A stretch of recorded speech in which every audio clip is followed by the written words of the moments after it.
It was interesting when I was asked the challenge, what about the past, the present and the future? But in some ways, when you reflect on my time in the industry, I've seen 6 different prime ministers come and go. As Dana and Matthew said, the way that the local authorities in particular have delivered their highways service has changed from insourcing to outsourcing. But the one thing I have seen is that the budgets have always fluctuated, particularly in local authorities. But I don't think I've ever seen as much pressure as there is now on the way that local authorities fund highways and the extremes that brings. And I think the events of the last week, with the extra cost that must have brought, will probably bring even more challenges in the future. But what I will say is that throughout my career, there's been greater capacity on the strategic road network, and you heard from the HE strategy director this morning, you know, the 2% position. But it's like feast and famine at the moment for our highways, in that local authorities are challenged and squeezed, and Highways England seem to be getting all this money. And I'm sure the people in local authorities think, why is that? So I think that what we've got in the future really is that we're going to get more and more of technology, such as smart motorways and increased capacity and the challenges that brings. But I do think that if I look at where we've been in my time, I've seen changes in procurement strategies, not always for the better. And I've seen massive improvements in the way we focus on health and safety and well-being, and also on customer focus. But as you'll see from the next few slides, I just thought I'd just start with something just to think about, referring back to procurement. So for those who don't know, that's John Glenn, who was the first American astronaut to orbit the Earth. Now, on re-entry to the Earth's atmosphere, a little sign came up on his dashboard that said his heat shield was loose as he was hurtling back to the Earth. And he must have thought to himself, does this mean I'm not going to make it? Especially when he thought that every single one of the 2 million parts that made up his spaceship had been purchased on lowest cost basis, not best value. So there's something to think about there. I think as an industry now, and also clients and ourselves and our providers, we must learn and realise that the best way of sharing the risks is actually to work collaboratively together. In order to look at the future, you've got to look at the past. On that chart, you'll see the journey from the late 80s that Matthew and Dana talked about with the CCT to where we are now. But during that time is that if you look back and look at some of the things there, like Egan, Latham, etc., one thing they were talking about was partnership and collaboration, and it's a word you've got to use and you've got to understand. And I think the one thing we've got to have is the collaboration between local authorities, which Matthew referred to, which the good work that was done with HMEP and other organisations. I think we've got to find ways that we come together better, and we've got to find ways as we as service providers can help. But there's one other thing I thought about when I did this, and it was nice that Andres introduced me to QS. When I joined the industry, my on-the-job training, I did all my college stuff, you know, the 2 nights a week, 1 day a week, you know, I didn't do it through a university degree. But I was trained to be adversarial by the organisation I worked for. They told me, we want you to write weekly delay letters, any chance you get to show where there's been change, get it down on paper, and then we'll be able to get as much money as we can out of that. Now, to me, that goes against all my principles as a person, that you walk into somewhere thinking you're going to have somebody else's leg up, you know, to put it in a blunt way. So I think what we've got to do is now realise how improved we are. Now, there are still some bad behaviours, let's all be honest, both from client and from providers. But the one thing that did was we never ever focused when we were constructing schemes on anything other than profit as a service provider. We didn't think about the customer. We didn't really think about, if I'm really honest, about health and safety back in the 80s. Whereas now I think it is a more focus. We focus on safety, we focus on the customer particularly, and we focus on how well we perform.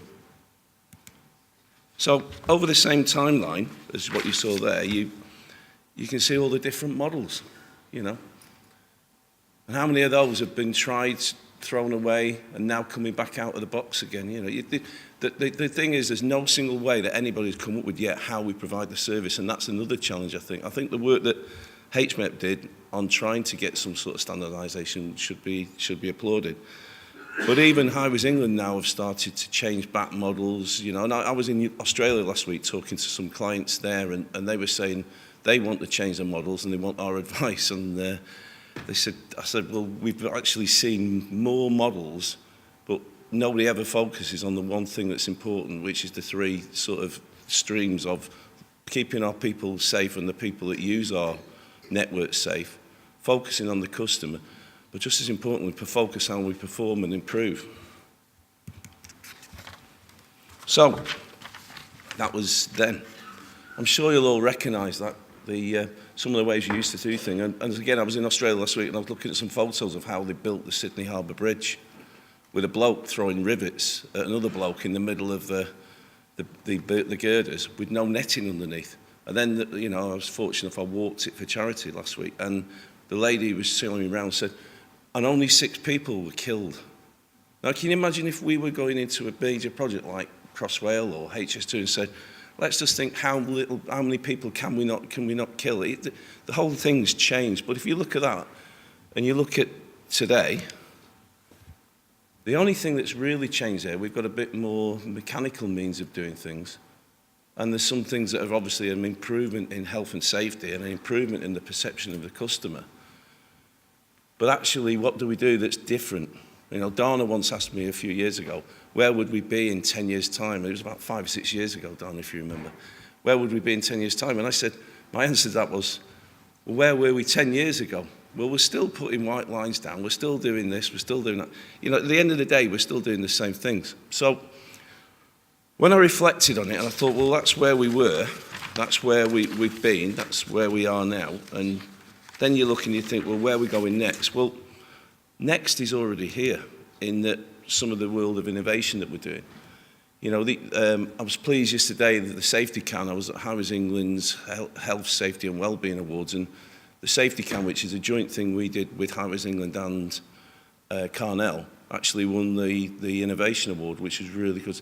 That has actually reduced driver speeding through roadworks. It's a welfare van that's got a camera at the back, and it's actually legal enforcement. It's reduced driver speeding through roadworks, which is one of our biggest risks, driver incursions, by 45%. You know, a fantastic bit of equipment, and we're looking at other ways we can use that. The 1,000-ton project, I mean, recently I was challenged about 3 years ago by senior people in Highways England, why do we only do 250 tons a night when we do a closure? So we came up with an idea that actually maximised. We'd gone into no risk-taking approach, and we'd actually got to the point where 250 tons was the norm because it meant it was easy and it was the easiest thing to do. We actually came up with something that didn't work any longer, but actually made more efficient use of the road space, you know, and reduced costs by 18%. But more importantly, we're out in the network less, and therefore we have less impact on the customer and less opportunity to have health and safety incidents. Now, the last one there, Smart Taper, is something there that we've been working on with one of our suppliers, which tells us when we have vehicle incursions into our road, which gives an alert so people can get out of the way. Now, what I'd like to see is actually where to a place where we have those tapers in place, but actually they're never used.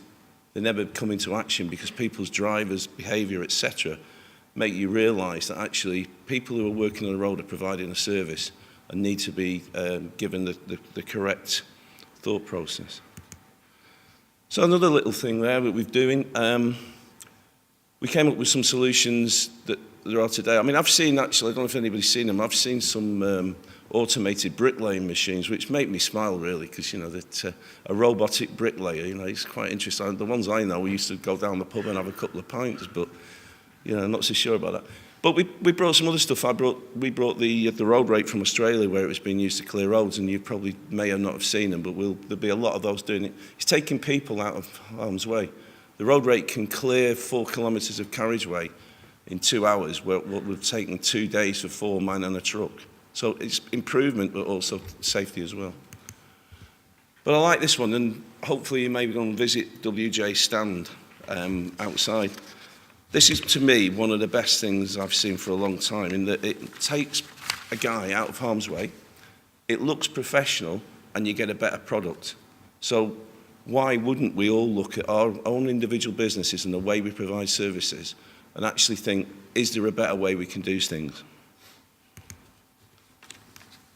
So, I think in summary, what I would say, and where I've been in my career, is that I've changed and evolved and come from a quantity surveying background to being very much focused on service and collaboration. But I think that what we need to accept is we need to attract people into our industry, and it's not just the white-collar people that we should be thinking about, it's the blue-collar as well. You know, in our construction industry, we need 400,000 people new every year, young people. How do we do it? And I'll tell you why we don't do it. We don't do it by all operating in silos. We must work together, whether it be clients, providers, etc., to actually work together. And the other thing that's to think about is we should not forget the 25% of Generation Z that otherwise would be slip through the net. These are the people who, if we don't do something and work with them and give them opportunities, will turn into a life of crime at best, end up killing themselves or others, and turn into drugs, which has got this massive social value cost. So together at Kier with our suppliers, we're currently working with a social value partner around providing opportunities. And what I would say is to the wider industry, I'm more than happy to share the learning and the opportunities that brings with any one of my so-called competitors. I'm not in the world of competition around that. We've got to work together. And I think what I'm hoping is, in 10 years' time, as I'm probably getting to the end of my career, if not I've already got there, I look back and I think, wow, what did we achieve? And wow, didn't we do it through collaboration? Because no matter what you say, without collaboration, you will not achieve anything. You can go, if you work alone, you can go fast, but if you work together, you can go further. Thank you.